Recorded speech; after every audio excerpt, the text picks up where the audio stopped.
Aryna Sabalenka demands equal pay for female tennis players. Aryna Sabalenka is very upset at the stark difference in prize money for women and men winners at the Cincinnati Open. Belarus's Sabalenka and Italy's Jannik Sinner won the titles in their respective categories at the 2024 Cincinnati Open. Although both won the titles and both played an equal number of matches with best-of-3 sets, Sabalenka won exactly half of what Sinner won in prize money. Now, isn't that unfair? The 26-year-old was quick to demand equal pay for female tennis players, saying that they deserved it. From the TV point of view, from the ticket selling, from every point of view, it's unfair, said Sabalenka.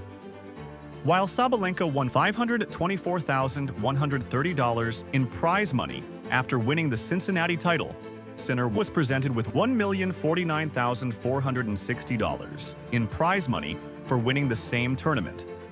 This happened to be Sinner's 5th title of the season, while Sabalenka got her mojo and lost momentum back as she won her first title since this year's Australian Open.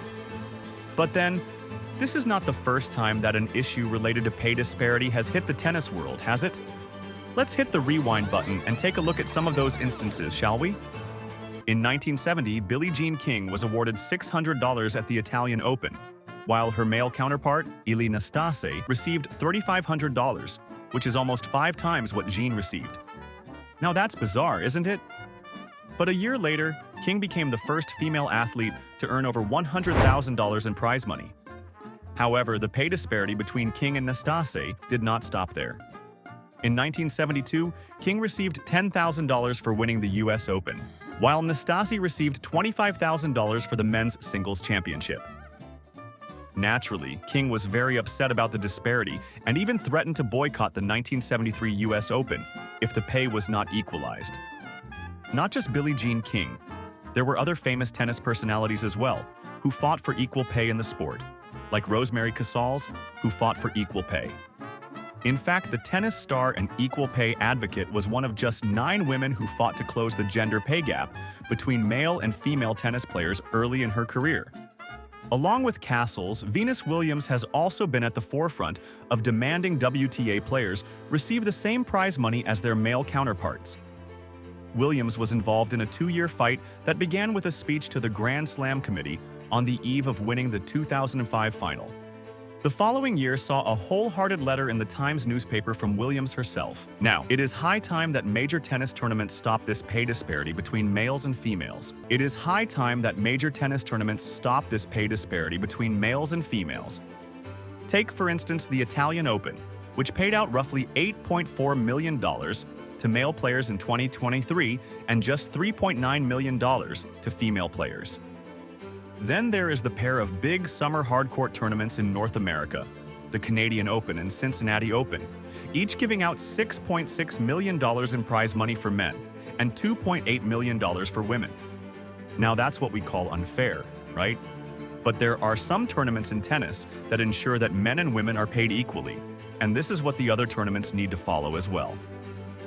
After Billie Jean King's famous movement and fight, the US Open became the first Grand Slam to offer equal prize money for men and women. Then, it was the Australian Open that followed suit in offering equal prize money, but inconsistently until 2001. And finally, by 2007, the French Open and Wimbledon also began offering equal prize money for men and women. However, did you know that stalwarts of the game, Novak Djokovic and Rafael Nadal, had opposing views to the equal pay debate? Let's hit the rewind button and go back to 2016 at Indian Wells, when Djokovic was contending for male players getting higher pay than female players. The 37-year-old initially argued, saying, "I think that our men's tennis world, ATP world, should fight for more because the stats are showing that we have much more spectators on the men's tennis matches. I think that's one of the reasons why maybe we should get awarded more."